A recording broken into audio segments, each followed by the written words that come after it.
Good evening. Welcome, everybody. I now call to order our regular scheduled May 5th, 2025 Board of Commissioners meeting. Thank you all for being here tonight. First item of business tonight is going to be our invocation and our pledge allegiance. That's Tracy Stevenson to lead us in our invocation and Chris Hennett to lead us in our pledge of allegiance tonight. If you would, please stand. Thank you, Mayor. Would you all please join me with a prayer? Dear Lord, we thank you for this evening. We thank you for the folks that are assembled here to be good citizens, good stewards of the things that we have here in Fuquay-Varina. We just ask that you cover this proceeding with wise and strong decisions, that we do things that are pleasing to you and pleasing to this community. We thank you for these people. We thank you for the kids that we have here with us tonight to take care of and the things that they're doing for our community. And we just ask that you would just cover us all as we move forward in your will. In Jesus' name we pray. Amen. Amen. Amen. Join me in the pledge. I pledge allegiance to the flag of the United States of America and to the republic for which it stands, one nation, under God, indivisible, with liberty and justice for all. Thank you, gentlemen. Meeting protocol. At this time, I ask Town Manager Mitchell to review the meeting protocol for public participation as it relates to this meeting. Adam, good evening. Good evening, Mayor. Good evening, board members. It's good to be with you tonight. Tonight's town board meeting is both in person and live streamed on the town's YouTube channel and Facebook page. Tonight's meeting contains a public comment period and no scheduled public hearings. The public is invited to comment in person. When it is the appropriate time, Mayor Massengill will call on those wishing to address the town board. All attendees that have appeared in person to address the town board during the public comment period should provide your name and address on the green registration sheet by the podium prior to the public comment period beginning. We ask all those wishing to address the town board during the public comment period to begin their comments by clearly stating their name and address for the public record. The public is asked to keep all comments to 3 minutes so that all that wish to speak may be heard in a timely manner. To be respectful of those that may have different views on matters addressed by the town board, we ask that all in attendance respect the decorum of this meeting by refraining from clapping, making loud noises, and generally showing support or displeasure for comments made during the public comment period. Police Chief Smith will be asked to escort from the boardroom anyone not respecting the process, and it is the discretion of the mayor as the presiding officer of this meeting to continue the public comment period if the meeting protocol is not followed. This concludes the protocol for tonight's meeting. Thank you, Manager. First item of business is the approval of the minutes from the April 22nd, 2025 Town Board of Commissioners regular scheduled meeting. Changes or additions to the minutes? If not, we'll entertain a motion. Make a motion to approve the minutes of the April 22nd, 2025 Board of Commissioners regular scheduled meeting. Second. Motion second. All in favor say aye. Aye. Any opposed? Motion carries. First presentation tonight, item 4A, recognition of Fuquay-Varina Teen Council, State Youth Council Executive Board appointments. More information about the agenda item will be presented by Recreation Program Specialist Poole and Recreation Program Specialist Scarsfazzi.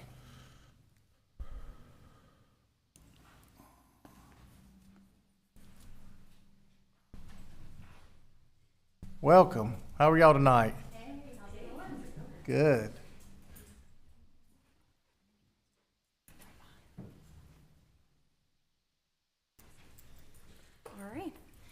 Thank you guys so much for having us here tonight. My name is Leslie Poole. And I'm Cassidy Scarsfazzi. And tonight we're the advisors for the Teen Council for Fuquay-Varina, and tonight we have some members of our council. We have the incoming 25-26 Executive Board who are going to introduce themselves. We'll start on this side.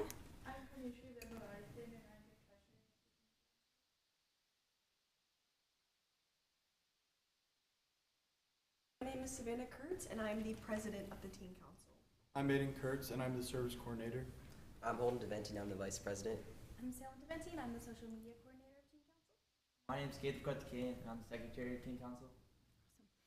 And we also have here tonight, we have Paul and Philip Adafilla, who have been newly elected to the 25-26 State Youth Council Executive Board. So briefly, just a recap from last year, in 2024, Fuquay-Varina became the 24th state chartered youth council. Since becoming chartered, we have actually grown our council to about 113 members. We have also attended 2 state conferences, both of them being the spring conference. And this year, we set a goal to offer 2 different service events each month, and we have met that goal.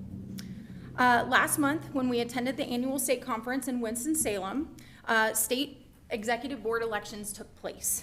It is a huge honor to have 2 of our council members a part of that state executive board. The state executive board only consists of 4 positions. That's chair, vice chair, secretary, and sergeant at arms. And we have secretary and sergeant at arms. During the annual spring conference, candidates for the positions had to complete a multi-page application. They had to give a speech in front of all of the chartered councils in attendance, and they were voted upon with the approval of the state representatives from the North Carolina Department of Administration, and were awarded during the final banquet. Like Leslie said, we feel very honored that we have 2 members of our council who are on the state executive board. Like she said, there's only 4 positions, so having 2 of them within our council is a huge honor, and we feel very grateful for that. The state youth executive board members must serve for 1 calendar year, and they're expected to attend all 4 state conferences, which include the leadership conference, the mini grant conference, the team building conference, and the spring conference. State conferences are just a great time for our teens to network with other members across the state, as well as state representatives. As the State Youth Executive Board, they will participate in leadership conferences held at the state capitol in downtown Raleigh. They will also oversee all mini-grant proposals and give approval of an approved package. They'll also assist all of the hosting councils of each conference during that weekend. And then they also will oversee the end of the year awards, as well as the State Youth Executive Board elections for the next year. They also are expected to meet monthly with the representatives from the Department of Administration to oversee planning for the calendar year, facilitate all sub-activities, and review charter applications of new incoming councils. So we have Philip here, and he will be serving as our secretary. Philip is currently the secretary of our Fuquay-Varina Teen Council, and he is entering his sophomore year of high school, and he will now serve as the secretary at the state level. As the secretary, Philip will help keep the minutes of all of the meetings and send a copy to the State Youth Council at least 2 weeks after every State Youth Council meeting, and he will also maintain attendance records and be responsible for all publications. And then we have his brother Paul, who will be our sergeant at arms. Paul has been in the Fuquay-Varina Teen Council for 2 years now, and he's entering his senior year of high school. And then, so as the sergeant of arms, Paul will facilitate order during the meetings. He will keep conversation to a minimum when the chair or any other member is speaking. And then he will also make sure that everyone attending the meeting signs in and signs out. Both members will serve as the liaison between our new state executive, or our new Fuquay-Varina Executive Board and the State Youth Council. They will also work closely alongside each other as we continue to participate at a state level, because we are looking to apply for many different recognition awards that recognize the great achievements of the teens in our community. So thank you again for allowing us to be here tonight. We're really excited about what this next year is going to bring and everything that this group is going to accomplish. And we hope to see you guys again next year so that we can present everything that they get done this year. Well, first of all, thank y'all so much for coming here tonight and you already have such a busy schedule with all the events that you have going on involved with the Teen Council, but taking your time to come here tonight to our board meeting means a lot to this board and to all of Fuquay-Varina. Couple questions I just had for you. You mentioned some service projects that y'all do. You mind sharing with the public tonight a couple of those projects that you've done recently, or kind of things you do? So we work heavily with, obviously we are in the Parks Department, so we do a lot of town events. This past year they have volunteered at the tree lighting, Celebrate. They do the Haunted Trail. They're heavily involved with that. Separate from that, we've also done can drives. We have also done coat drives. Winter supplies drives for the people in our community who have those needs. We also did the coat drive, like you said. We did a clothing drive at the spring conference that we attended. We actually had a meeting earlier tonight, and I'm really excited to present to you guys all of the service projects that they have planned this next year. They have a lot of really great ideas, especially since we've expanded our executive board this year. You know, that's huge. And speaking of that, being an executive board that's here representing nearly probably over 100 kids on the total teen council right here. And so that's huge right here, that y'all have been recognized by your peers to represent them and be here and be involved at the same time. It's very impressive. Which schools do some of y'all attend? Oh, I go to Enloe. Okay. I go to Fuquay-Varina High School. Ask. I go to Fuquay-Varina High School. I go to Fuquay-Varina High School. I also go to Fuquay-Varina High School. I go to Vernon Malone College and Career Academy. Yeah. I go to Wickham Men's Leadership Academy. And I go to Wickham Men's Leadership Academy as well. See, this is a great representative of schools that are in Fuquay-Varina or in the surrounding community right there. And obviously, all of y'all are involved with Fuquay-Varina Parks and Recs right here. So thank you for your time and your involvement right there. You know, staff works very, very hard to be a part of this. And ladies, thank y'all for what y'all done here.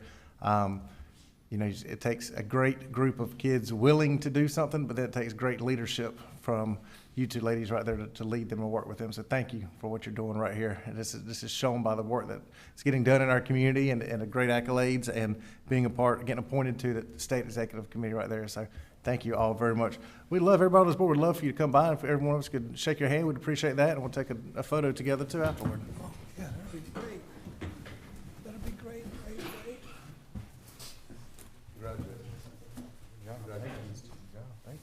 Thank you very much. Congratulations. Congratulations. Congratulations. Congratulations. Congratulations. Congratulations. Congratulations. Oh, thank you. Congratulations. Congratulations. Thank you. You did a great job. Congratulations. Thank you. Let's see, we'll all take a photo together. Oh. Yeah. I got to talking. Congratulations.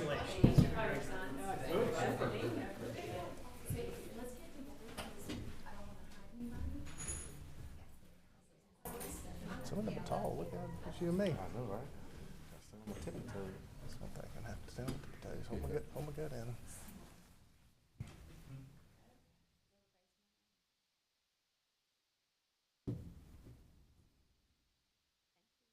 Thank you. Thank y'all very much. Thank you. Enjoy your evening. It's good seeing you again.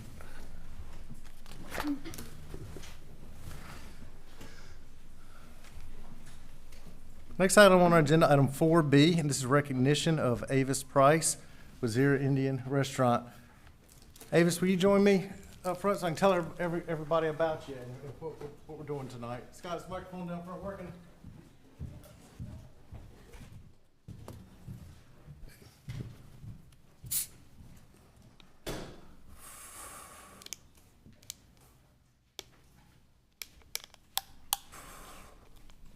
So right here, got a little loud. Here tonight I have Avis Price, who is the owner of Zira Indian Restaurant right here in Fuquay-Varina. And Avis, how long have you been in business at this location? Almost 9 years. And so bringing a chance to Fuquay-Varina to have a variety of type of food in our community right here. And immediately from day one, she's gotten involved in our community and cared about our community, offering great opportunities there. And so after I've got to know Avis a little bit, I found out later on that she has then turned around and donated a free lunch to every one of the town of Fuquay-Varina employees right there out of her own dime right there. Because she said, I want to give back to the community that's been so good to me. And I told her, we have a lot of great businesses in our town that do a lot of kind things, but I have never had a business come and say, I want to donate an entire meal to every single employee in all of Fuquay-Varina. And so different departments rotate each month of this year going to Ava's restaurant, Zira, and it's incredible food. So if you haven't been there, I encourage you to go try it out. But first and foremost, Ava's, my friend, I appreciate what you've done for our staff right here at Fuquay-Varina. The citizens continue to rate our staff with extremely great service right there. And so you turn around and giving this right back to our staff was very kind of you. And I want to present to you here tonight, this is my mayor's coin right here. And this mayor's coin right here shows on this side, one side of our Fuquay Mineral Springs and the Varina train station, separated by the railroad tracks that come together. And you've been a dash more here in Fuquay-Varina. There's only very few people that I've given this coin to, and I thoroughly appreciate your kindness that you have done for our staff here in Fuquay-Varina and the kindness that you've been within our community too here tonight. So thank you for your service. Thank you for what you've done, giving back to Fuquay-Varina. I present you this coin. Thank you.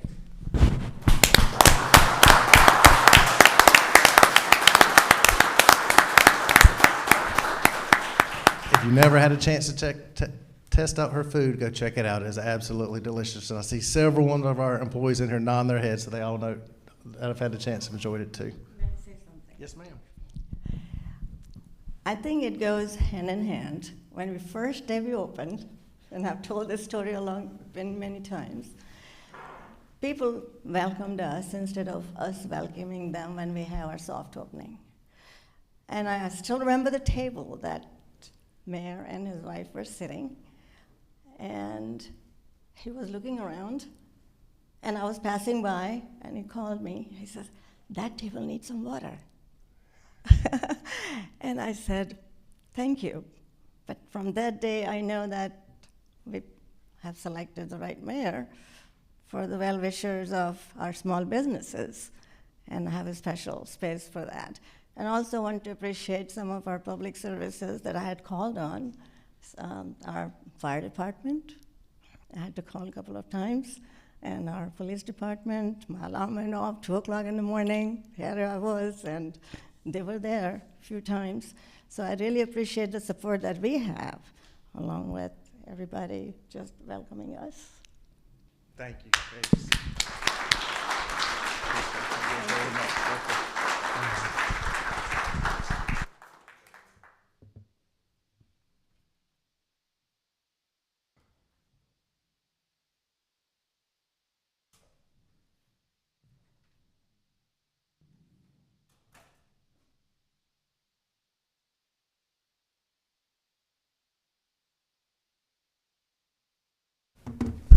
Next presentation, item 4C, proclamation for National Public Service Recognition Week, May 4th through May 10th.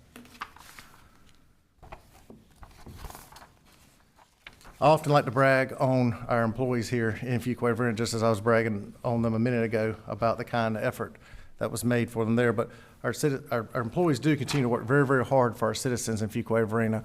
You hear this board brag about our customer service surveys that go out to the public. I believe it was our last meeting or meeting before last, a presentation was done. And that presentation shows that our staff continues to meet or exceed our citizens' expectations right there in our town. It's in all different types of departments that work here for Fuquay-Varina, looking after our citizens right here. And so I think it's very important that we recognize National Public Service Week for our staff here in town and for their hard work that they do, for their hard work that they do in Fuquay-Varina, and how much we appreciate them. I'd like to read this proclamation. Whereas the residents of Fuquay-Varina, North Carolina, rely on the dedicated service of public employees from various levels of government on a daily basis. And whereas the skilled public servants of Fuquay-Varina work diligently to deliver essential services, innovate solutions, and ensure the responsible stewardship of public resources. And whereas our public employees consistently rise to meet challenges, demonstrating resilience and a deep commitment to safeguarding and enriching the lives of all who call Fuquay-Varina home. And whereas the public employees in Fuquay-Varina embody the highest standards of professionalism, embracing creativity, expertise, and a genuine desire to serve with excellence and compassion. And whereas National Public Service Recognition Week has been celebrated annually during the first week of May since 1985, providing an opportunity to acknowledge and appreciate the valuable contributions of government employees. Now therefore, be it resolved that I, Mayor Blake Massengill, hereby proclaim the week of May 4th through the 10th, 2025 as National Public Service Week, and encourage all residents to join me in expressing our sincere gratitude and support for our exceptional public servants. Thank you, every one of you, on behalf of Fuquay-Varina.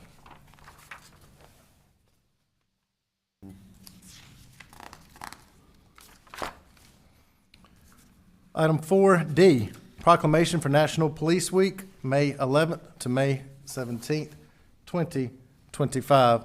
So we have members of our police department that are here tonight, and Fuquay-Varina continues to be an incredible place to live right here. And Fuquay-Varina supports its law enforcement and appreciates its law enforcement. So thank you for doing your job. Thank you for continuing to do your job. And I would like to read this proclamation right here, letting you know that myself and this board and all of Fuquay-Varina supports you. Whereas the dedicated men and women of law enforcement in our community courageously serve and protect, often at great personal risk. And whereas these officers demonstrate unwavering commitment to justice, compassion for those in need, and humility in service to others. And whereas National Police Week provides an opportunity to honor the memory of those law enforcement officers who have made the ultimate sacrifice in the line of duty, and to express gratitude to the families and loved ones who support them. And whereas we recognize the evolving role of modern policing and applaud the efforts of our officers to proactively prevent crime, build strong relationships within our diverse community, and implement innovative strategies to enhance public safety. And whereas we acknowledge the complex challenges faced by law enforcement, requiring courage, sound judgment, and a commitment to de-escalation, conflict resolution, and providing vital support services to those in need. And whereas during National Police Week, we express our deepest gratitude for the unwavering service, dedication, and sacrifice of all law enforcement officers who work every day to keep the town of Fuquay-Varina safe and secure. Now therefore be it resolved that I, Blake Massingill, Mayor of the town of Fuquay-Varina, North Carolina, do hereby proclaim May 11th through 17th, 2025 as National Police Week in the town of Fuquay-Varina, and do publicly salute the dedicated service of our law enforcement officers and all those who serve communities across the nation.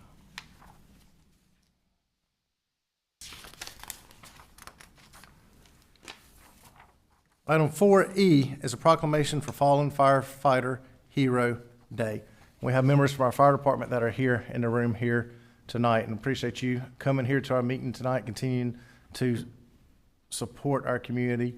And these two departments, between the fire department and the police department, have recently had Fuquay-Varina continue to be ranked as a top safe community. And last week also the chamber held their first responder appreciation luncheon. And so I know many of y'all were able to be there last week, and many of you also participated in the National Day of Prayer at the same time. So thank you for what you're doing in our community, continuing to work hard. This proclamation for Fallen Firefighter Hero Day is regards to our Chief Tony Malden. Tony Malden was a chief for many, many years in Fuquay-Varina and saw a lot of growth with the town and opportunities for the fire department to grow right there. And this proclamation right here recognizes him, how ultimately he had the ultimate service for Fuquay-Varina. I like to read this proclamation. Whereas Chief Anthony Bryant Tony Malden was honored at the National Fallen Firefighter Memorial Service held on May 4th, 2025 in Emmitsburg, Maryland, and will be honored at the annual North Carolina Memorial Service on May 10th, 2025. And whereas Chief Malden dedicated 32 years to the fire service, beginning as a volunteer with the Fuquay-Varina Rural Fire Department in 1990, and serving as chief of the Fuquay-Varina Fire Department for 20 years. And whereas under his dedicated leadership and vision, the fire department experienced significant accomplishments, including additions to Fire Station Number 1, Fire Station Number 2, the opening of Fire Station Number 3, and the addition of a second ladder truck to the fleet, as well as his tireless efforts to build Fire Station Number 4, which opened in March of 2024. And whereas these memorial services are held to honor fallen firefighters who made the ultimate sacrifice and to provide support and remembrance for their families and friends. Whereas the Fuquay-Varina Fire Department Honor Guard and ladder truck will attend the North Carolina Memorial Service held in Raleigh to honor and pay tribute to Chief Malden. Now therefore be it resolved that I, Blake Massingill, Mayor of the town of Fuquay-Varina, North Carolina, do hereby proclaim May 10th, 2025 as Fallen Firefighter Hero Day in remembrance of Chief Tony Malden. Let this day serve as a powerful reminder of the extraordinary courage and unwavering commitment of all those who risk their lives to protect our community. I'd like to give a round of applause for all of our staff and all three proclamations, so thank y'all for what you're doing.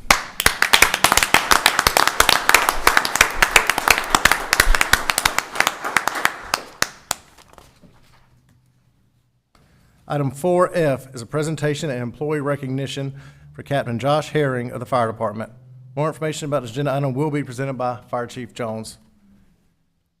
Chief, good evening. Good evening, Mayor, Commissioners. Thank you for allowing us to come up here tonight. Mayor, before I make this presentation, I would like to say thank you for the proclamation for Chief Malden. 4 members of our Honor Guard and I were able to attend and participate in the national service this past weekend. It was an event that we will never forget, and one that truly honored Chief Malden and all of the 140 names that were listed on the memorial this year. And we are excited to be able to participate in the state memorial service this weekend, and we know that service will do a fantastic job of honoring Chief Malden and all that have fallen. So thank you for that. We appreciate that. Yes. All right, so tonight we're going to recognize Captain Josh Herring. Let's see, Captain Herring completed the UNC Charlotte Fire and Rescue Management Certificate Program, and he joined 7 other Fuquay-Varina fire officers on the list of alumni. The Fire Rescue Management Institute at UNC Charlotte was founded in 2006 and designed for fire officers and future fire service leaders. This program has produced over 500 better prepared officers in that time. It is a cohort program, and it consists of 17 sessions completed over a 4-month period, 1 week each month, on the campus of UNC Charlotte. As a cohort, students experience everything together. They learn, they discuss, and they network face-to-face with classmates and instructors from areas throughout the southeastern United States. Modules during the program focus on leadership and team building, personnel management skills, strategic planning, and communication skills, including 1 half day at the UNC Charlotte Ropes course, overcoming highly elevated obstacles by working as a team. It provides officers with the opportunity to develop a network of other fire officers, creating a valuable resource of ongoing learning, problem solving, and support throughout their careers. So tonight, I would like to congratulate Captain Herring on completing this program and commend him for his continuous drive for professional development opportunities by presenting him with this framed program certificate.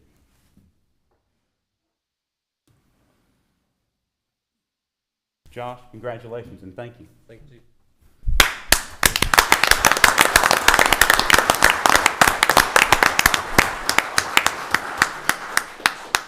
Chief, anytime we have an opportunity that our fire department can continue to grow and better itself, I know you've been a big supporter of that. We're all a supporter of that right there.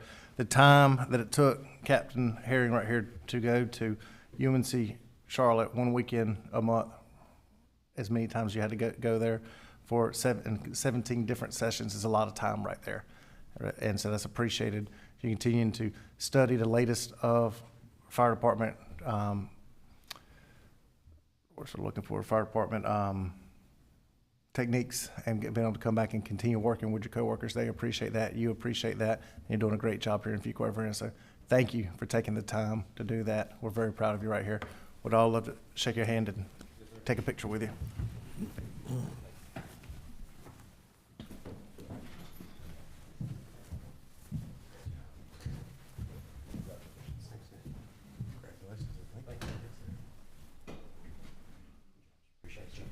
Congratulations for your hard work. Thank you so much. Congratulations.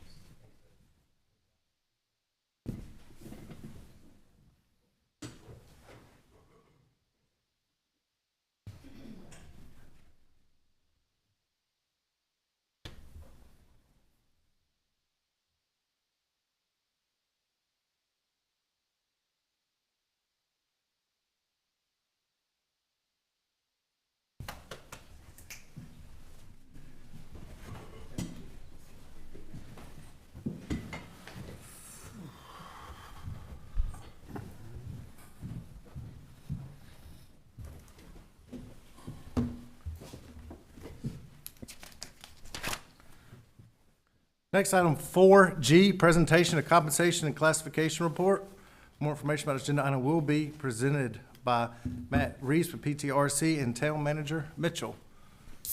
Thank you, Mayor. I just wanted to reintroduce Matt Reese with PTRC to the town board. Matt has, his firm have been performing pay and compensation, market analysis for the town for the last several years. And this board has been very focused on making sure that we are competitive with hiring and retaining the best talent possible for the citizens of this community so that we're providing the services in the best possible manner.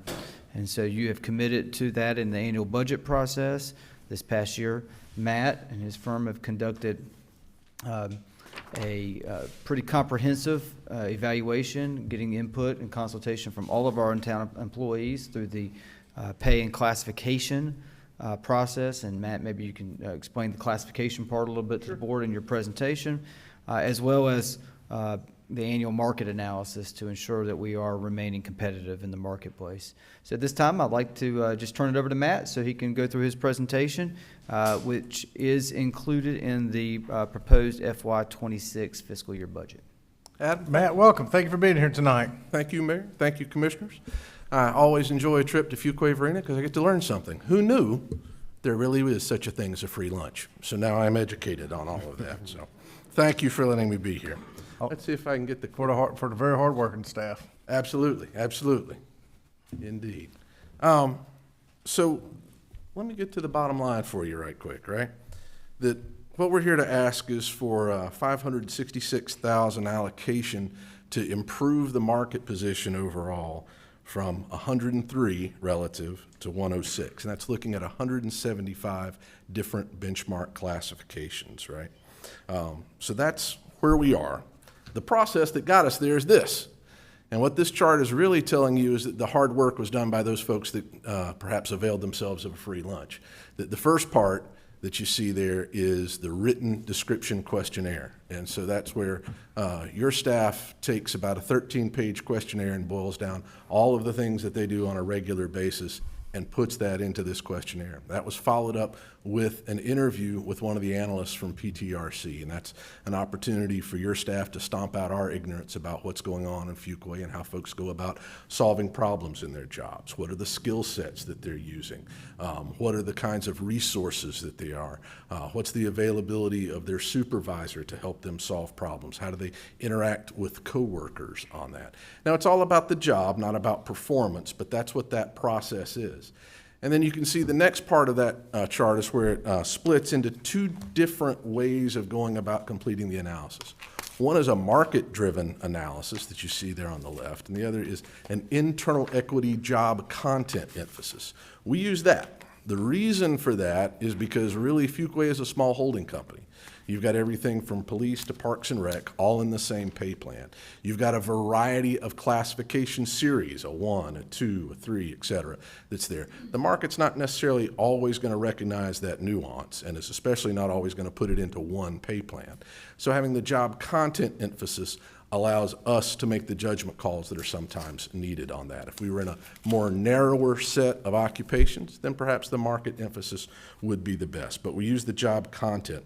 Regardless of those, we're going to reconcile. It's not that we're going to turn a blind eye to the market. We're going to reconcile both of those factors, and that reconciliation is the assignment of classes to grades.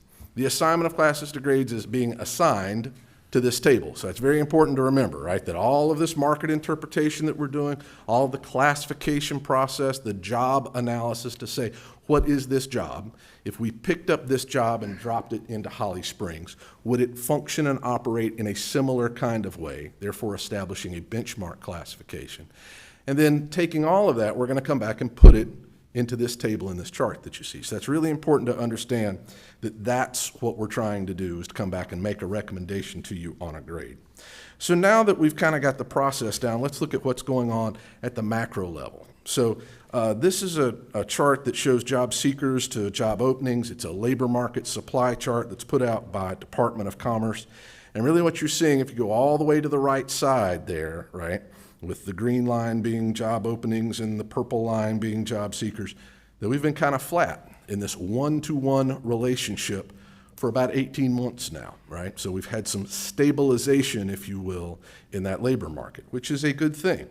Things have cooled from the really intense part where there was some invertedness in that of what the traditional relationship is of job seekers to that.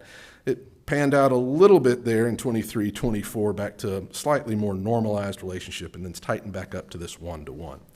The reason that's important is this is the historical trend, right? What this is basically showing you is a 3-to-1 relationship between job openings and job seekers, right? Where there were more job seekers than there are job openings. That is the dominant way that we have kind of understood the labor market relationship for a long time. That has shifted in the last few years, right? It looks dramatically different now in the late 20s than it did in the early 2000s, right? So why is this change going on? Well, we've heard about it for a long time. We've heard of the silver tsunami, the baby boomers getting out of the labor market. That happened very dramatically with that trough that you see there at COVID. But really, when you look at that line of labor market supply, it's never come back to the baseline that it was before. So that is, in a sense, what we have of the tight labor market conditions, being that demographic, right? So all of that affects the labor market price. So this is an interesting chart that was recently put together by the League and the Association of Counties in a survey that came out just a few weeks ago. And this is showing that trend again of where salaries have been since 14 up until now. And you can see that really that 14 through really even 1920 represent the kind of pattern that we had come to somewhat expect. A blip here or there, but really this kind of constancy. So then with COVID, with the increase in CPI and inflation, you can see those high spikes that have occurred since then. And we really have yet to get back into what most of us who've been practicing comp for a long time would say is a more normal pattern. We're still in an elevated, abnormal pattern for that. So what does that mean specifically for next year? Now, this is what we are anticipating, what the League and the Association are anticipating for next fiscal year. It's not really what we're talking about in the study, but it's to give you an idea of where things are going. And so you can see the statewide average on that is the 5.5. You all are right in between that 5.8 and 5.1 there, with Johnson being just over the line. So what does this mean for the town, and how do you want to respond? Well, what you've done traditionally is to provide some system maintenance, right? To change your pay plan, to move folks with merit, to do all of that on a consistent basis. So you can see what you've done for the past few years since 22 related to COLA. You can see what's proposed for that for this year and what you're looking at merit. Looking at 4 to 6 overall, with 5 probably being the average for that. So that would keep you on track with that data that we just showed. But this is looking into what we anticipate for next year and how you will be tracking with that. So now if we look back, which is part of what this study is, right, is to say how well have you done? If you do this maintenance, how well have you done to do that? So looking at an occupational level, let's look at firefighter 1. And so the proposal here is to move to grade 15, that's that $56,000. That will put it at 101% of entry. So to understand the graph below that, you'll see that the blue lines are your minimum levels of compensation. That's the primary decision maker for us. That's a conservative way of looking at compensation, but that's the primary way for looking at it, to say if all of these places were advertising at the same time for that firefighter 1, what minimally would they put down? What's the entry point for that? The orange stack that you see there on the Fuquay-Varina line is the amount we're recommending adjusting in that, right? And then the gray part is your average actual. It's where the folks that are in that class are on average. If we put all of firefighter 1s together for each of those employers, that's where it would be. Obviously, we're trying to track with that average line, that second line that's there. So I want to emphasize that when preliminary information was shared with the board about the study, the feedback that came back to management was, let's move that a little bit more aggressively, especially looking at those classes that would be below that line of 100%. Can we go ahead and adjust those? So when we first had the preliminary results, there was not movement on firefighter 1. So now there is the movement on firefighter 1 that finally scores out at that 102%, right? So almost all of our classes are now above that 100%. We have 2 classes that fall right there at 99, just to be transparent about that.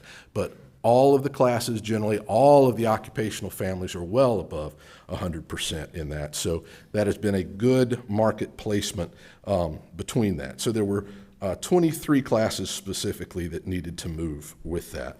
So what about the first level supervision? Because once we start moving the bottom level, we need to make those adjustments there. So when we look up to Fire Captain 2 level at grade 22 at the 78,000 start, that's a 106 of entry. We did make a movement on that as well to make sure that all of those occupational series, that job content, that internal equity was being maintained with that.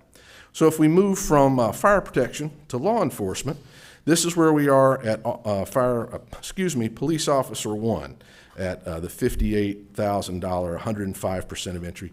That did not need to move. That was where it was at the preliminary. We're well above that score after review, so police officer didn't need to move. But as we looked at senior levels of police officer, at the master level, and particularly at the corporal level, that did need to move, right, to make sure that we were hitting above that 100% score. And then what you see next is with police sergeant, right, that also needs to be adjusted up. Again, a little bit above that 100%, a little bit above where that average line is. But again, we're trying to maintain that internal equity. So moving out of protective services and into building inspector. This one, again, was at a really strong market point before. We've maintained that. That has been to the town's advantage to be able to recruit and retain a skilled staff in that. So no changes were needed where that one is. Moving to labor and trades, this is one that this is a really core benchmark class that represents a real key level of movement that was there. Again, this was not there in the preliminary.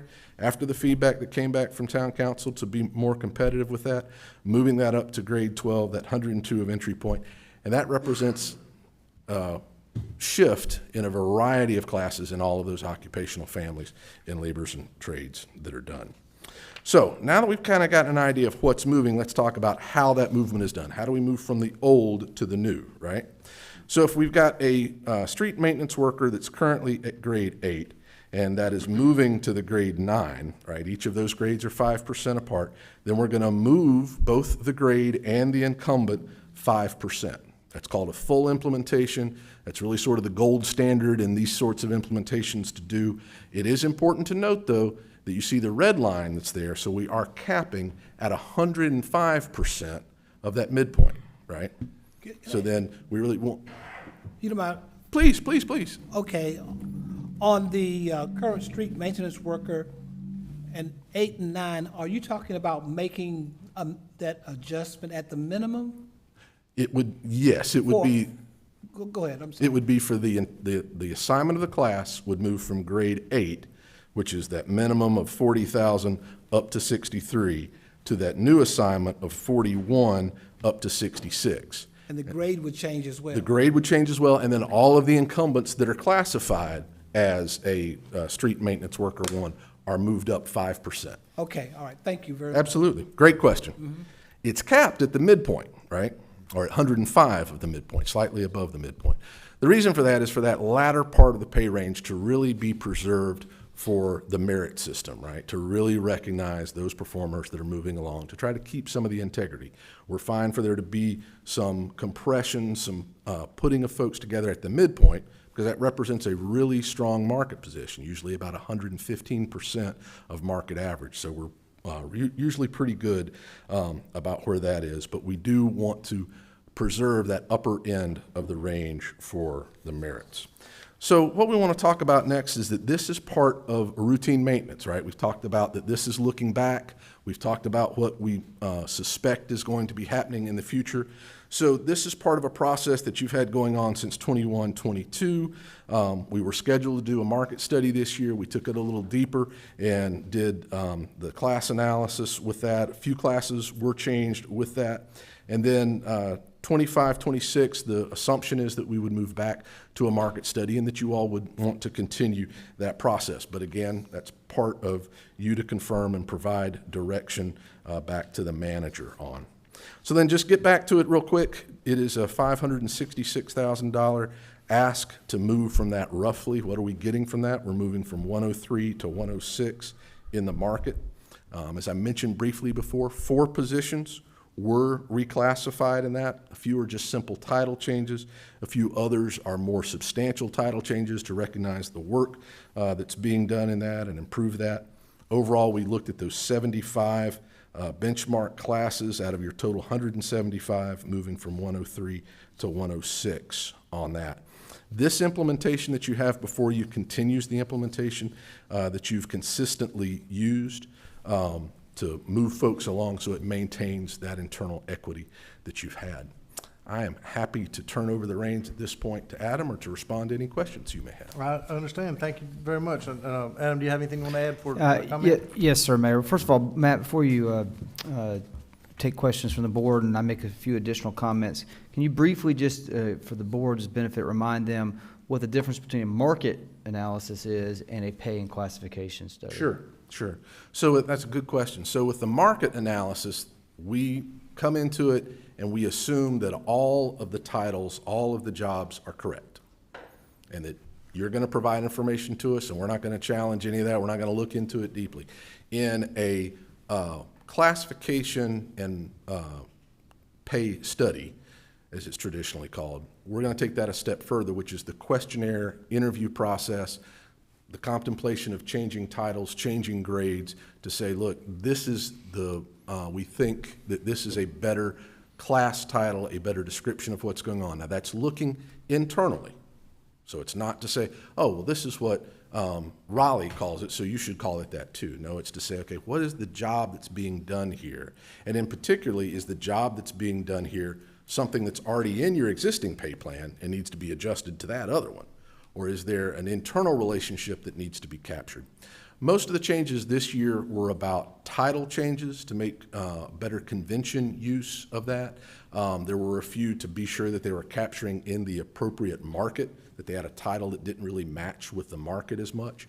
And so that's made in consultation with management to make sure we're not getting too creative in what we might recommend for you, but then coming back and tightening up that system. In a market study, we wouldn't do any of that work. That would not be contemplated at all. We would accept it as it is of what those jobs are, and we're really focusing on the same methods of grade assignment and market assignment, but we're making the assumption that everything that you have in place classification-wise is as it should be. And the pay and classification, the pay study, pay and classification study, it involves a process that includes a questionnaire to town employees where they are asked to explain what their job duties and responsibilities are. It also involves an interview process with both directors and employees themselves so that you and your team can ask questions and test whether the understanding of the job duties and responsibilities are in fact what they are for that position. Absolutely. Or if they should be in a different position. And that's really, thank you for mentioning that, that really is the highest product that comes from this study, is that questionnaire. The questionnaire is completed by the employee, it's reviewed by the supervisor, signed off by both of those parties, typically reviewed by the department head before it gets to us. And what we ask is, if the supervisor's viewpoint on the questionnaire is different than the employee's, don't change the employee's voice. Add your comments to that, right? That Adam's looking at my questionnaire, and you know what? Matt just really didn't give himself enough credit. He didn't emphasize this point of decision-making strong enough. Let me talk to you about that a little bit more, right? That's Adam's section to do an Adam's section. Matt presents his job the way he wants. And then if we have questions about any of that, that's part of what that interview process is. The other thing I would just mention to the town board as a reminder, when we had discussion about this process at our town board retreat, what the board said to me was, we want to, A, be competitive in the marketplace. We want to make sure that we are compensating our employees in a way that is competitive, both for new hires and for retention of employees. And you're to be commended because the maintenance that we've done over the years with cost of living adjustments and merit compensation that employees are eligible to receive based on performance, that has allowed us to stay with or perhaps be a little bit ahead of where the market is so that we can remain competitive. The other thing that the board said at the retreat is, we don't like the idea of any of our positions in the organization being less than 100% of the market average at entry point. We want to be at least 100% or maybe even a little bit better at entry point so that we can hire the best talent for our organization. And so I went back and shared that with Matt, and that's primarily where this $566,000 recommendation comes from. Absent the interest by this board to make sure that our positions are at least at 100% of market average at the entry point, absent that, really the maintenance that you've done has allowed us to maintain and stay competitive with the marketplace. But when we do that, to put ourselves, we did have a number of positions in our organization that were at 93, 94, 97% of market average. So we really aren't being competitive when we're trying to hire for those positions. When we bump that up to at least 100%, that creates a shift in the range. It also creates a shift for the incumbents in that position, as Matt described. Additionally, when you do that, you also have to be mindful of internal equity and compression, making sure that by increasing one position, you're not compressing it with another, so that there really isn't a benefit to advance within your career path. And so when you make those changes along with the market entry changes, that's where the $566,000 recommendation of a shift comes in. I will say that in addition to the few positions, the handful of positions that required a classification change through the classification and pay study process, that all encompasses this recommendation. I can say that several weeks ago, the Wake County municipal managers met at our bi-monthly meeting, and we went around and shared what we believed as managers we were going to recommend to our boards as a part of the COLA and merit-based process. And when you factor in these changes as a part of this pay and classification study and what is recommended in the fiscal year 26 budget for COLA and for merit, I think we are in a very good position. We're competitive, and we're not doing anything too crazy one way or the other compared to our peers in terms of keeping in pace with the market. So I wanted to share those additional thoughts and context to what Matt just presented, because I think it is very much in line with what you told me your goals were as an elected body, to make sure we remain competitive and we retain our talent that we have here in our organization, our current existing employees, as well as continuing to do that maintenance work that you've been doing annually and you've committed to. That's what's going to keep us from having these $3-4 million fluctuations in having to make changes to the pay plan. We don't want those. We want predictability and stability. And these are small changes compared to what we have historically been faced with, or what we could be faced with if we weren't continuing to maintain it annually. Adam, I appreciate you talking about retreats. You're right, we did have a lot of conversation about this exact topic right here, and coming back, bringing this here. You've heard me brag on staff tonight and the comments of what they have been doing here for our public. And part of that, or the largest part of that reason at the same time, is it's a good place to work. We retain staff. We want to take care of our staff so that they stay.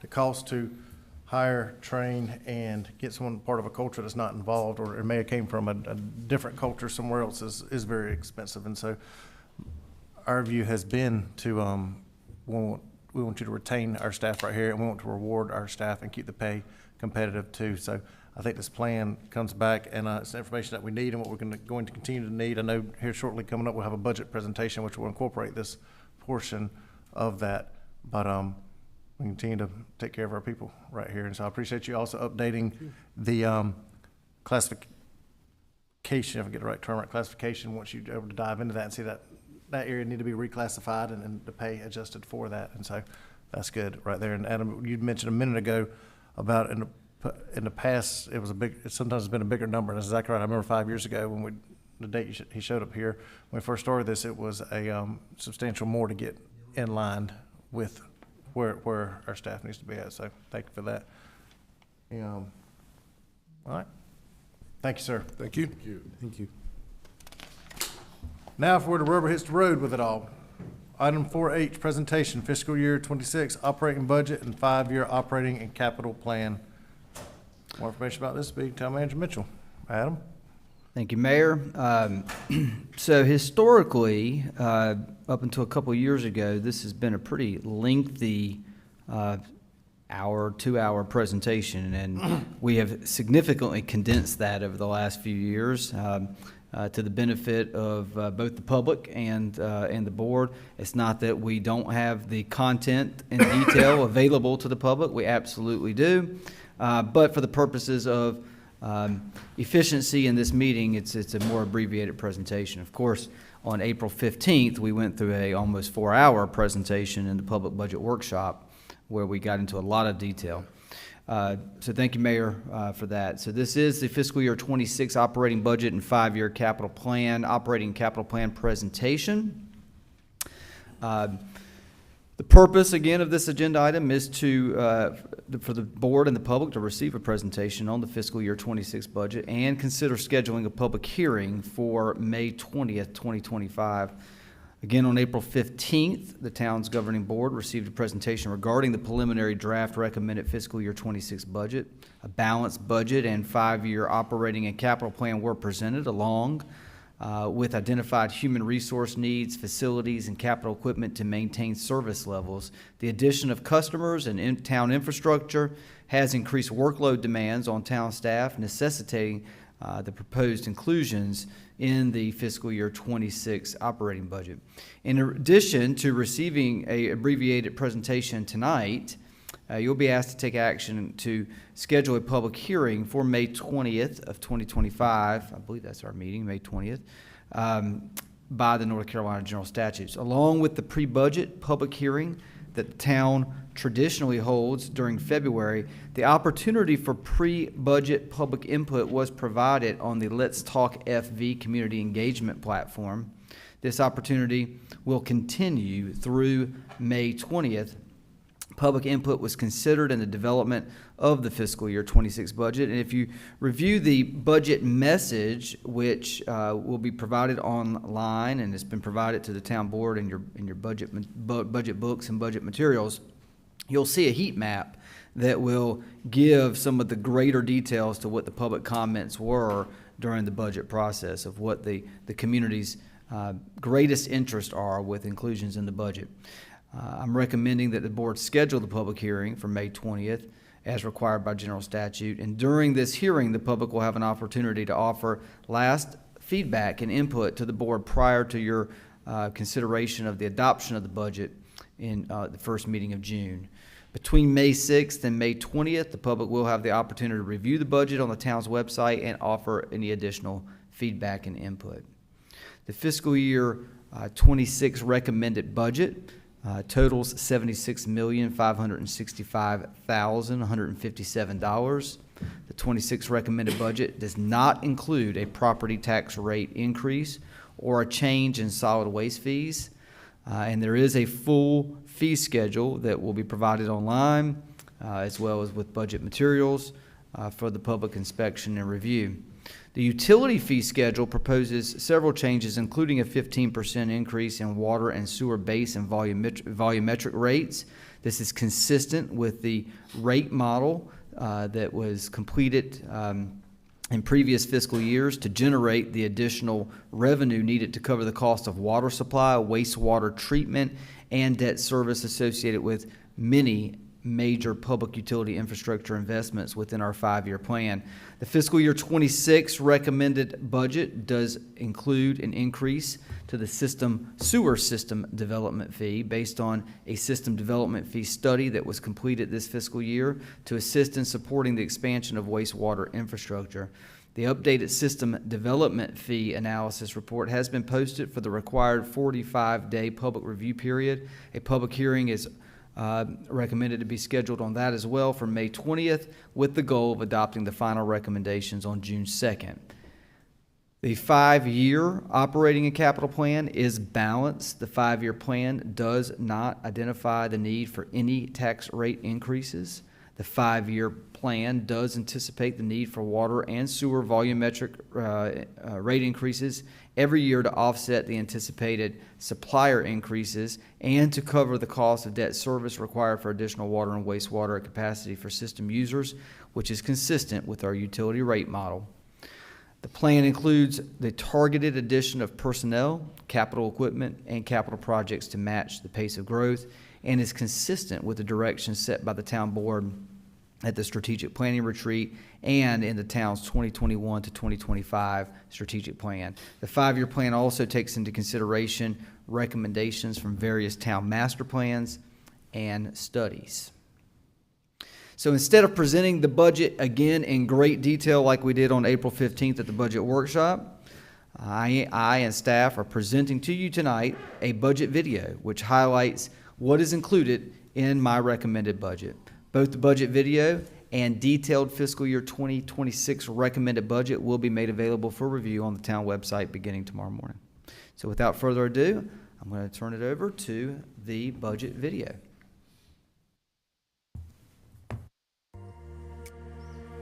Welcome to a look at Fuquay-Varina's 2025-2026 fiscal year budget. Together, we're planning investments to support the community priorities that make our town a wonderful place to live. This video explains how we're prioritizing those investments and being mindful of the impact on taxpayers. As we look ahead to fiscal year 2026, our budget reflects our commitment to balancing essential services with investments that will serve future generations. This is more than a budget. It's a blueprint for our future. The town of Fuquay-Varina's budget is built upon 7 core principles that guide our decision-making. Transportation infrastructure that connects our community. Utilities infrastructure ensuring reliable service for decades to come. Thoughtful planning that shapes our growth responsibly. Public safety investments that protect our residents. Quality of life amenities that make Fuquay-Varina special. Economic development initiatives that strengthen our local economy. And downtown revitalization that preserves our unique character. The town has developed this budget with a watchful eye on uncertain economic conditions, with modest growth in property tax and sales tax revenues. The current economic climate impacts the cost of labor and goods needed to deliver town projects and services, as well as the revenue required to support them. Balancing the recommended budget required tough choices to sustain services, but this was necessary to keep our tax rate flat and ensure the town is able to achieve the community's most important goals. We're proud to announce there will be no property tax increase for fiscal year 2026. But you might wonder, where exactly do your tax dollars go? Your tax dollars fund essential services across our town's departments, from public safety to infrastructure, maintenance of town assets, and parks and recreation. What sets this budget apart is our commitment to fulfilling the promise of generational investments, strategically completing projects from design to build to serving our citizens today and for generations to come. Our partnership in the Sanford Water Filtration Expansion Project, which broke ground last October, will deliver 6 million gallons per day of safe, reliable, and clean drinking water to our town. We are also partnering with Holly Springs to build a 14-mile water conveyance line from the Sanford Water Plant. The Terrible Creek Wastewater Treatment Plant expansion will double capacity from 3 to 6 million gallons daily, with completion expected in 2027. And in partnership with Harnett County, the $44 million expansion of the Harnett County Regional Wastewater Treatment Plant is already underway, increasing our Cape Fear River Basin treatment capacity from 2.6 to 6 million gallons per day. We're also finalizing design for a new 1 million gallon elevated water storage tank, with bidding scheduled for summer 2025. In our recent community survey, citizens indicated that water pressure is a priority, and this tank will increase the average pressure by 22 psi in the area west of Sunset Lake Road and north of Highway 42. Our $13.5 million Public Service Center expansion will enhance operations for public works, public utilities, and parks and recreation, with construction beginning in fiscal year 2026. Our water and sewer rates will see a planned 15% rate increase in the fiscal year 26 budget, which is consistent with the town's rate stabilization plan that has been included in past budget plans. We will continue to charge system development fees for new development, which balances how investments in utilities are paid for between users and the development community. Over the next 3 years, Fuquay-Varina will complete its $63 million transportation improvement plan, which includes 18 projects to improve traffic flow and safety. Projects this fiscal year include improvements at the intersections of Bass Lake, Sunset Lake and Hilltop Needmore, Old Honeycutt and Highway 55, Old Honeycutt and Kennebec Road, and the Phase 2 widening project of Sunset Lake Road. These projects will increase capacity by adding lanes, upgrading traffic signals, and all will include pedestrian accommodations, keeping Fuquay-Varina moving efficiently. Investing in our community means maintaining what matters. This budget supports vital infrastructure repairs, sidewalks, streets, stormwater, bridges, and greenways, demonstrating good stewardship of your tax dollars. You told us in the community survey that maintaining our sidewalks and streets matters, and we heard you. We are a service organization. Delivering core services requires people. Our budget includes funding to retain our talented staff and recruit team members to support our growing community.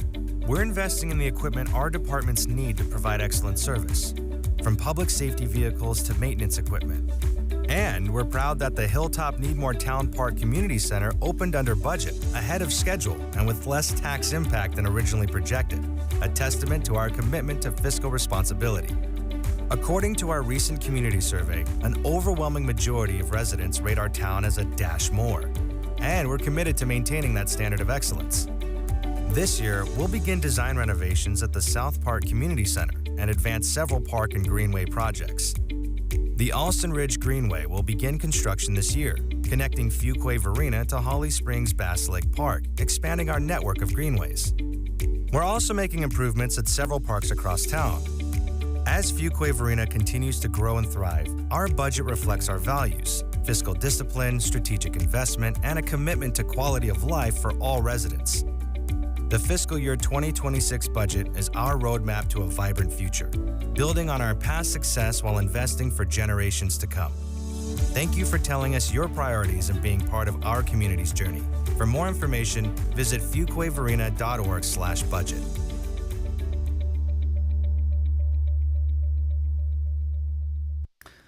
So Mayor and Board, hopefully you'll agree that the 2026 budget video does a great job of representing the investments that are going to be made over the next fiscal year and how we're going to continue to provide excellent customer service and services to our community. I will just make one additional point of note just to emphasize that fuquay-varina.org/budget is where anyone can go to see the full details of our fiscal year 26 budget and 5-year plan, including personnel recommendations, equipment and capital project recommendations, and fee schedule, the budget ordinance, the budget message. If anyone wants to get a high-level overview of the budget message is a great place to start. If the video is not quite enough, but diving super deep is too much or more than you want to take on, the budget message is about a 22, 23-page document that gives a excellent overview of what is included in the fiscal year budget and in the 5-year plan. And so that's where I would recommend starting. I want to just, again, publicly recognize Katie Lum, our Budget and Fiscal Strategy Manager, who's in the room tonight. Without her hard work and many hours put into this process, I would not be ready to have this presentation with the town board this evening. I also want to recognize Nicole Stevens, our Assistant Finance Director, Mark Stevens, our Finance Director, Jim Seymour and Mark Matthews, our Assistant Managers, for their efforts, all of our department directors who contributed and gave input, and it really starts with you, the elected officials, setting the tone and establishing the vision that helps management create and craft a budget plan for you and the public. And I know you get your cues from the citizens of this community through a number of ways, and so there's a hierarchy there, and we appreciate the guidance and the input that the town board gives in this process. I'm happy to answer any questions that the town board may have. If not, my recommendation to you this evening is to schedule a public hearing on the fiscal year 26 budget for May 20th, 2025. Thank you, Adam, for the hard work, and thank you for recognizing staff that was involved. Like you've said before, all departments department heads are involved, but then you have some other staff members that lead with the budget and the next steps right there with your assistant directors, and the hard work that you've done on the budget right there. So that is appreciated, and it's a lot of hard work with it. We discussed a variety of things at retreat and discussed at the budget workshop, and this budget here does incorporate everything that was discussed there from, or as much as we could incorporate with keeping tax rate neutral. The board did not want to have any tax increases this year. And I think a fact for the public to hear too, budget workshop, we discussed that with this budget, tax rate staying the same, Fuquay-Varina has the lowest tax rate it's had in 10 years right now. And Fuquay-Varina residents have the lowest tax bill Fuquay-Varina residents have the lowest tax bill in the county, and that's based on a variety of municipalities that all have town halls right here in Wake County. That's true. Yes, sir. So I think that's something very much the public can be excited about and proud of right there. Any questions or comments from board members? If not, we'll entertain a motion. So moved. So moved. Second. Motion second. All in favor say aye. Aye. Any opposed? Motion carries. Thank you. Good job. Okay, next up is our public comment period. This time, the town clerk will call on individuals that are in attendance and have registered to address the town board prior to the meeting. The public comment period is a time for the public to address the town board about any matter that is not the subject of a scheduled public hearing. Those speaking are asked to begin by clearly stating your name and address for the public record. Please limit your comments to 3 minutes in order that all who wish to speak may be heard in a timely manner. Teresa, do you have anybody signed up? We have one person, Jim Hunsberger. Jim, welcome. Thank you. Thanks for having me. I don't need to sign in again, right? Okay. So my name is Jim Hunsberger, 508 East Academy Street, and I'm here as a member of Wake Audubon, and I have a colleague of mine, Ann Miller, also a Fuquay resident, member of Wake Audubon. Just wanted to mention to the board about recent collaboration efforts between town park staff and Wake Audubon at Carol Howard Johnson Environmental Park that I think I wanted to bring to y'all's attention. Chris Newsom, Anthony DiMarzio, and Zachary Johansson were instrumental in helping us coordinate our first ever invasive species eradication effort at the park. And on the day we did the work, ground staff Justice Battle, Ian Cotton, and Wade Morrow were on hand, and they assisted by actually helping us pull and move and haul stuff away. Very helpful. So we appreciate that. Wanted to call them out. Also want to point out Commissioner Brian Haynes came and helped pull a bunch of weeds with us as well that morning. And we are inviting you all to come and join us at our second scheduled event, which is going to be May 12th at Carol Howard. We're going to be out there again with volunteers, trying to remove as many invasive species as we can from 9 a.m. to 11 a.m. Wanted to also add to that to point out to you all that it's important to have a consistent focus on invasive plant removals from our parks, and especially our environmental park. And we look forward to coordinating and involving ourselves in future such efforts at Carol Howard. Also at Carol Howard, we're hopeful that we're going to have some real soon full accessibility to the rest of the park once the project that's in process down there for the new sewer line is completed, so we can get access to the full park. We'd like to look at potentially adding a bird walk through the park, similar to that which we do currently at Hilltop Needhamwork. And so hopefully you'll join us for one of those as well. And we just do want to make it very apparent that to y'all that we are really pleased to collaborate with the town and to be a helpful resource in conservation matters. In closing, I do want to mention that last spring, one of our Conservation Committee members, a retired North Carolina State University graduate and biologist, joined us on a short walk through Carol Howard to perform an informal resource assessment. And to say that he was surprised by both the quantity and diversity of what he found would be an understatement. I'm not a biologist. I can't tell you everything he saw, but I'm going to tell you, he was amazed to see some things there that he didn't expect to see there. So with that in mind, I want to mention also that what we've done some bird walks through there, and we've identified over 100 unique species that have been reported to Cornell University's International Bird Database. So a lot of good stuff down there. Very important to keep that in mind. Wanted you all to be aware of that. So with that, I will close and say thank you for having me. I wanted to point all that out in the spirit of thanking town staff. We're happy to jump on that bandwagon. I've got some cards with my email and phone number on here for any discussions that you all want to have with us about Wake Audubon collaboration. Pass them to Teresa. There we go. And that's it. Perfect, sir. Thank you so much for coming in, and exactly right, pass those to Teresa. And glad anytime, thank you for the kind words for staff and what they're doing over there. And that's a beautiful part that is right there. And we're very proud of that for the exact reasons that you stated there too. So thank you for coming tonight, sir. Sure. Teresa, you said that was it? That was all. Okay. All right. All right, there are no public hearings for tonight.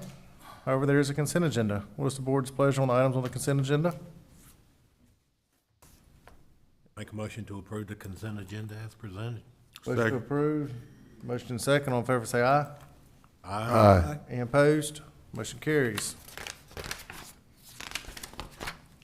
Item 10A, Administrative Reports.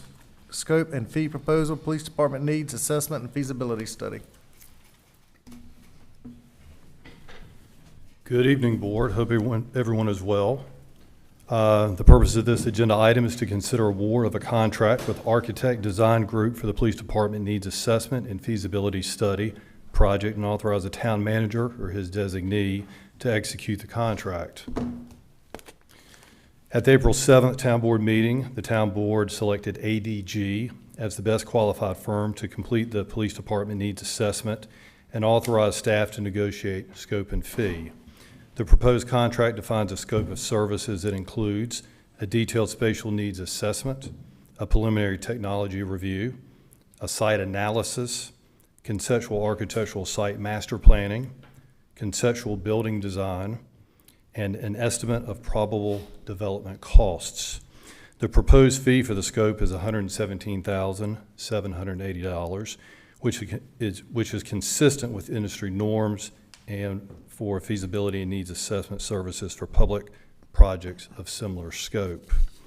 I would like to point out and note that since the adoption of the FY25 budget, town staff have performed a preliminary civil engineering assessment that has identified greater site development potential on the police department campus that originally contemplated at the time of the budget. This additional development is part driving a greater scope and fee than included in the original budget and provides the opportunity to mitigate property acquisition and construction needs in future years. For this reason, management and staff recommend awarding contract to ADG for the Police Department Needs Assessment and Feasibility Study project as presented and recommended. As a fiscal note, initial funding of $50,000 for the Police Department Needs Assessment and Feasibility Study project is included in FY25. Additional funding of $67,780 has been identified to complete the project through cost savings and FY25 lapsed salaries attributable to one-time vacancies during the current budget year. The recommendation by motion is to award a contract to Architect Design Group for the Police Department Needs Assessment and Feasibility Study project as presented and recommended, subject to town attorney review as to form, and authorize a town manager or his designee to execute the contract on the town's behalf. And I'll be happy to answer any questions the board might have. Mr. Mayor, I have a question. Mr. Harris, go ahead. I just had a question. Are you prepared to speak about the greater site development potential that was identified in your cover letter? Yeah, absolutely. So originally when we developed this budget for the FY25 budget, we were looking at the existing site. To the, I guess, east of the site, there were some streams that were unknown if we could develop on that site or expand over. The entire site is 5.92 acres of land. Since the environmental study, we have learned that we can utilize the entire site, which provides a lot more opportunity for growth. Okay, thank you. Absolutely. Any further questions for staff? What's the timeline, Jonathan? I know each time we've talked about this and always follow up with timelines so everybody can understand. Yeah, hopefully initiate a contract in the next 30 days, have a kickoff meeting, and hopefully within 6 to 9 months, have a report back and a presentation to the board. Okay. All right, sounds good. No further questions or discussion by board members. We entertain a motion to move. Mr. Mayor, so move. We have a motion. Do we have a second? Second. Motion second. All in favor say aye. Aye. Any opposed? Motion carries.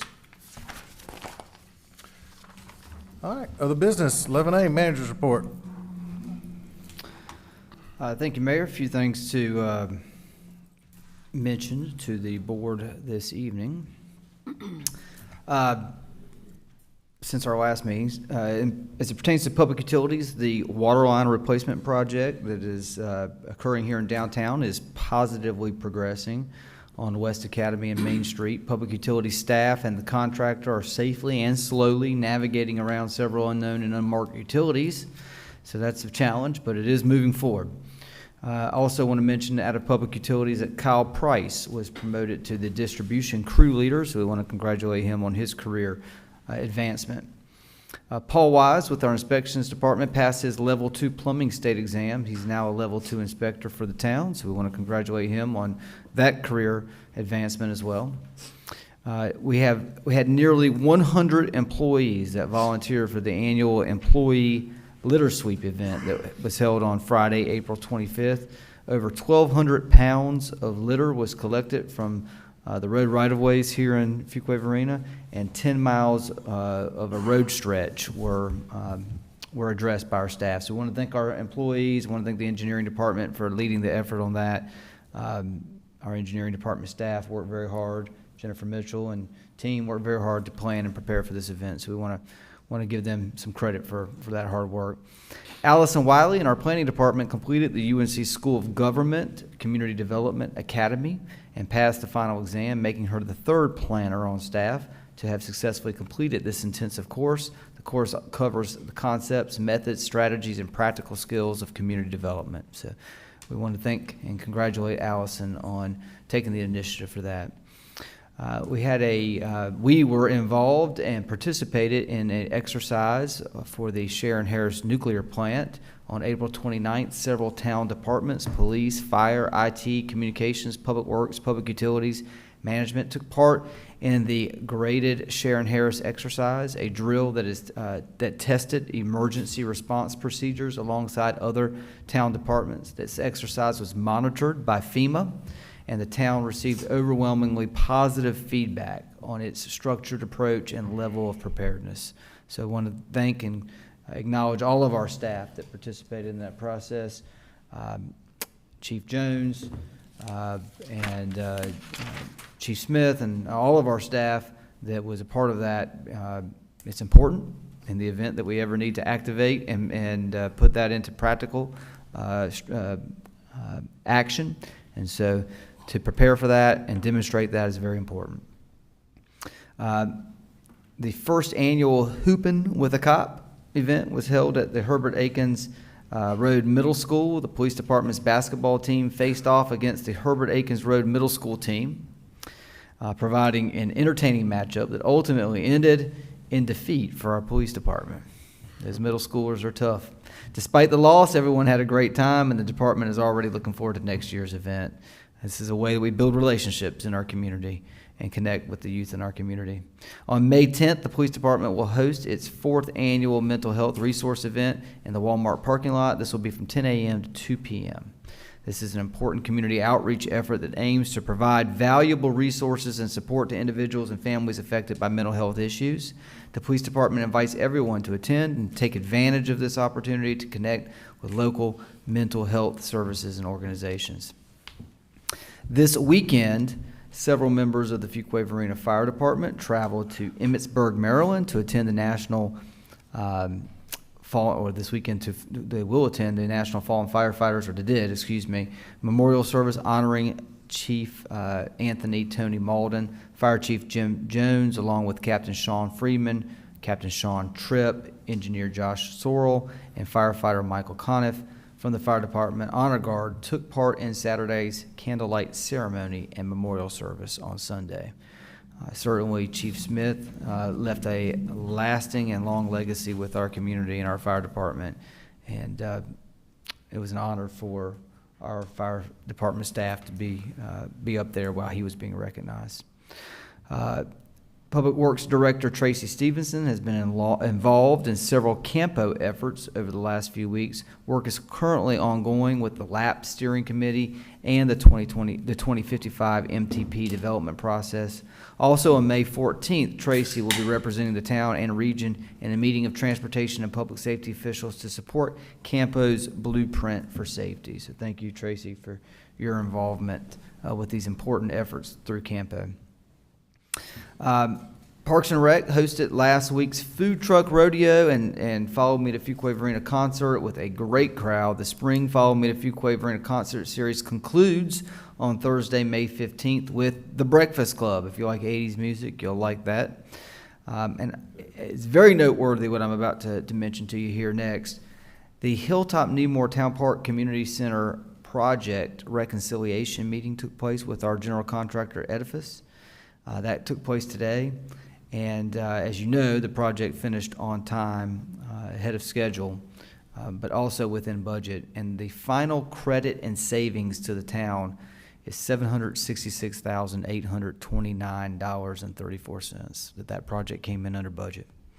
So I don't know in my time with the town that we've ever had a project that came in under budget that much. We might have had numerous projects that came in under budget. Small amounts. $766,829.34.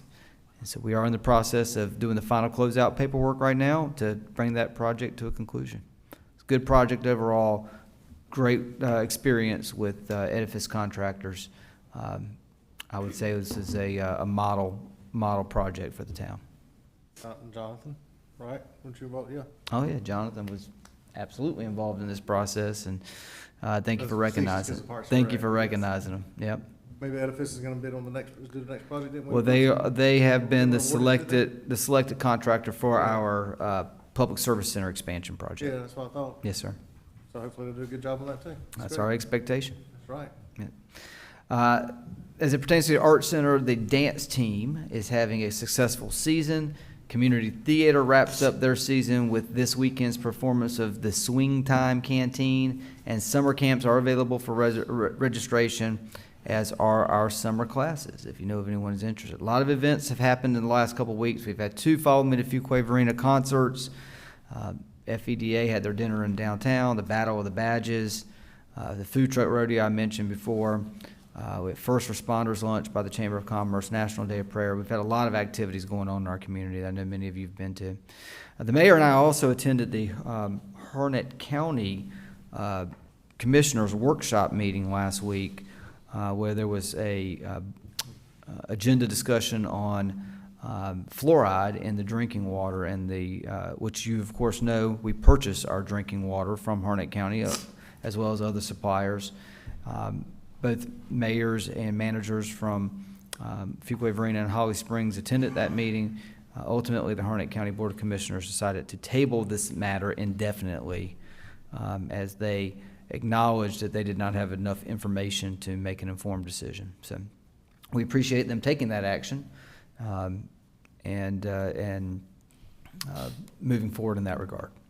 I will also just I want to make sure that you are aware, because this has the potential to change significantly the way that we do business. There is a bill in the North Carolina General Assembly that is moving forward fairly expeditiously, House Bill 765. House Bill 765 is about a 24-page document that has to do with local government development regulations. This is not the greatest bill in the world. I'll paraphrase it by saying that it has a lot of impact on our process, our business process, and how we react to development. It creates a mix of state mandates and bans on certain local land use planning activities that will lead to ultimately and arguably lead to unregulated development or incompatible development at the least, which could have an impact on property values. It's removing the ability of residents and local officials to pursue your own unique vision for your community. which we have worked very hard to establish with our land use plan. And notably, it subjects local officials to financial liability for carrying out typical land use planning activities. So that's an interesting little addition to this bill. I have asked our town attorney and some of our staff to evaluate this bill alongside with management. And I will just say that some of the things that we have identified as being challenging is in this bill, it does create a 90-day time period for approvals. This would, we believe, include construction documents, site plans, subdivision approvals. And if they're not approved in 90 days, they're deemed approved. And this does not factor in or account for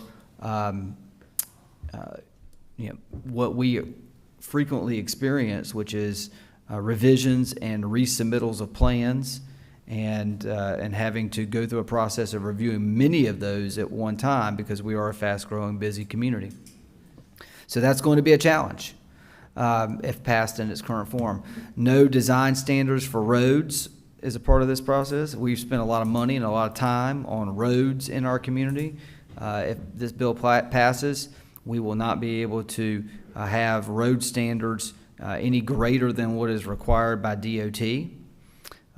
So that could be a challenge. No sidewalk requirements unless connected to existing sidewalks or planned sidewalks. Not to say that's a bad thing, but we do want to make sure that we're a walkable community as we continue to grow and develop, and part of that is building the puzzle pieces.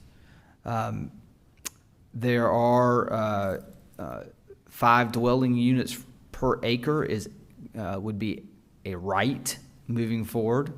So density is something that we would not be able to necessarily control where it makes sense to control it under this bill. And conditional zoning, which you know that we have had a number of conditional zonings over the last many years where we have been able to yield a higher quality of product for our community. That goes out the door. We would not be able to even accept voluntary conditions if they were offered up under this bill. Zoning decisions are also on a 90-day timeline, and if not approved, deemed approved under this bill. There's personal liability for board members that we would have to navigate and understand more. More limits on required transportation improvements. So again, we're trying to make our community safer, more mobile, more efficient, and the development community has been a partner in that with transportation improvements. And that would no longer be able to be a part of our requirement process. Our allocation policy, or how we allocate water and sewer capacity, would no longer be applicable. And so that could be a big challenge with our future planning of our capacity for our plants, where we may not be able to distribute that in a planned way under this bill. A lot of challenges with it, but my understanding is that it's on a track to be passed, and there is some potential possibly for some population thresholds that may or may not benefit us if that is to be included in revised versions of the bill.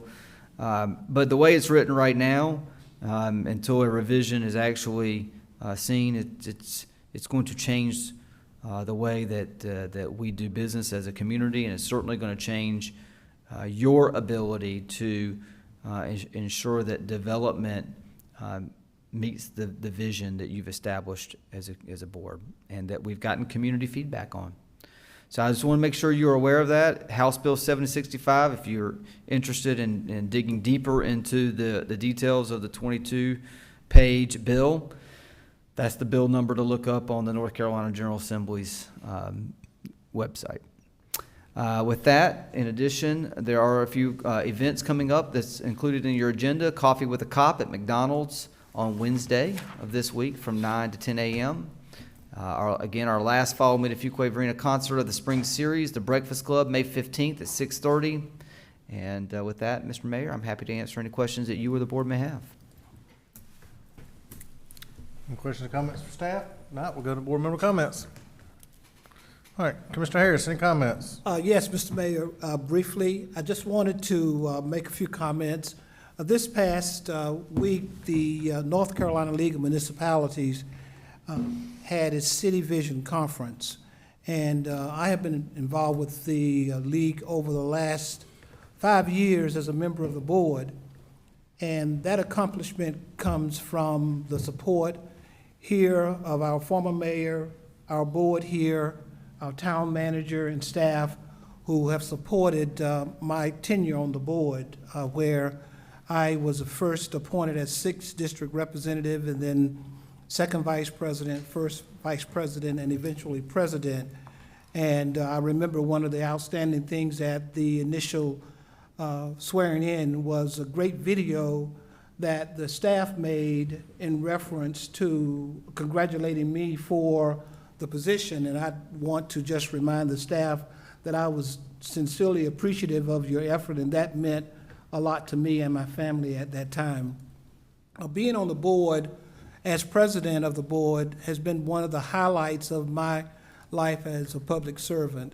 It has had an opportunity for me to be able to represent mayors and city council men and women throughout North Carolina, as well as to collaborate across the aisle by visiting the Capitol and speaking at the Capitol and being present and involved on a national level. The board tenure ended for me as far as my being a member of the board. I was past president this last term, and now my tenure on the board has ended, but I hope to continue to participate in the league. I think the North Carolina League of Municipalities is a valuable partner. It's a resource for advocacy, as we can understand. It's also a great training mechanism, and it's one of the ways that elected officials from throughout the 540 municipalities in North Carolina can come together and hash out and strategize as to how we can become better public servants. I don't take it for granted for the support that I've received from the management and staff. I'm thankful, deeply thankful for that and for the board. So hopefully I'll be able to be present at a lot more activities because those responsibilities have taken a great deal of time. And I just wanted to again say thank you to the staff, thank you to the management, and appreciate the opportunity to make these comments. Bill, you've worked hard, you spent a lot of time with it. Thank you for putting the time in on that. Thank you. Commissioner Adcock, any comments? I just want to wish everybody a very happy Cinco de Mayo. Happy Cinco de Mayo, Commissioner Adcock, Senior Adcock. Commissioner Watts, any comments? Just enjoyed, as Adam was saying earlier, we've had so many fun events in Fuquay-Varina, and especially these last few weeks. The food truck rodeo was awesome. The attendance was awesome. Just had a great vibe, and I got some good food there. The dinner downtown last Saturday was another very successful, and praise the Lord, the rain didn't come down while we were out there, but it came shortly thereafter. But it was a wonderful event. National Day of Prayer is always a wonderful thing to be a part of in our community, and wanted to just say wow to the community center being $766,000 under budget. That is, congratulations, that is just awesome. And I just keep hearing just such wonderful positive comments about the building and the facility and its use, and then to be that much under budget is just awesome. And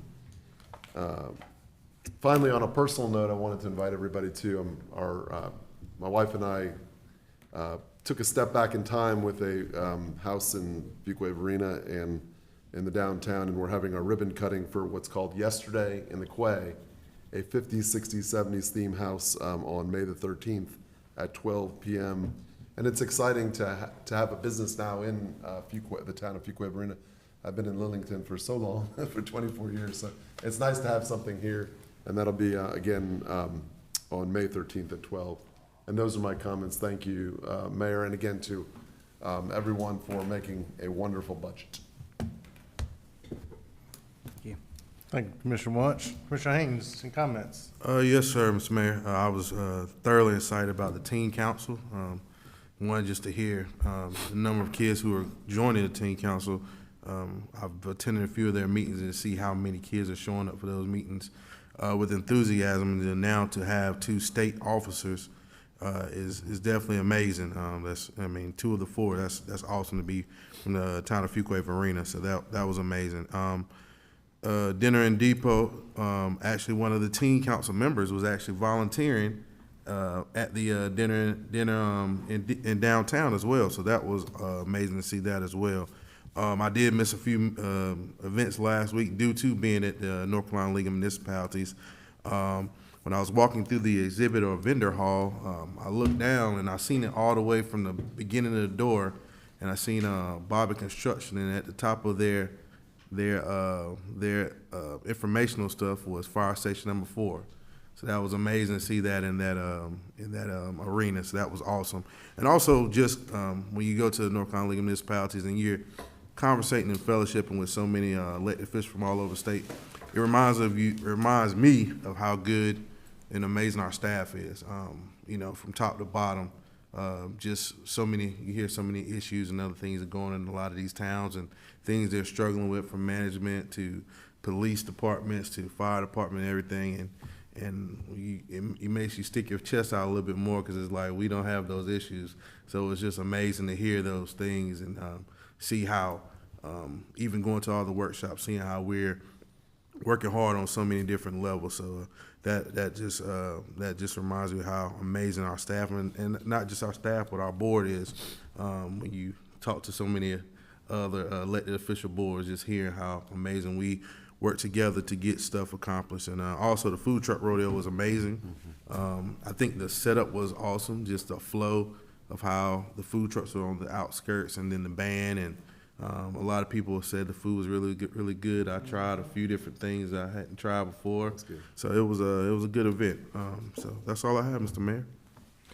Thank you, Commissioner Haynes. Couple comments. This past Saturday, two Rotary clubs partnered in Fuquay-Varina and did a roadside trash pickup and picked up trash out Fuquay-Varina. And it's a lot of hard work right there. A lot of trash was picked up. And so anytime we can have our volunteer organizations in town be able to help your team out, Tracy, sometimes, right? It's tough, all the trash that blows out of cars sometimes. And so it made a big difference. So I appreciate both those Rotary clubs doing that. Special Olympics had a combined event between the middle school and the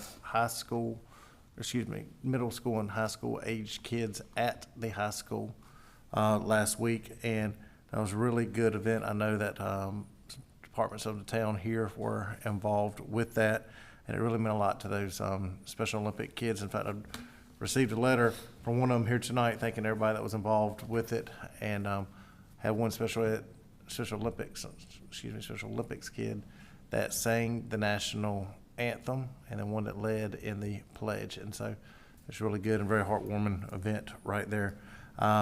Dinner in downtown was mentioned a few moments ago, but yes, it did not rain till the end of it, but Christy, it was beautiful, and a lot of positive enjoyment at that time. And as Commissioner Haynes mentioned, there was great turnout at our food truck rodeo. You know, having 2 concerts and a food truck rodeo since our last board meeting.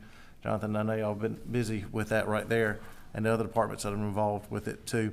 But it was a great turnout, great spread out of times, and I had nothing but positive comments received to me from the public out there. And so on each of these events that I'm describing, so that's great. We appreciate that very much.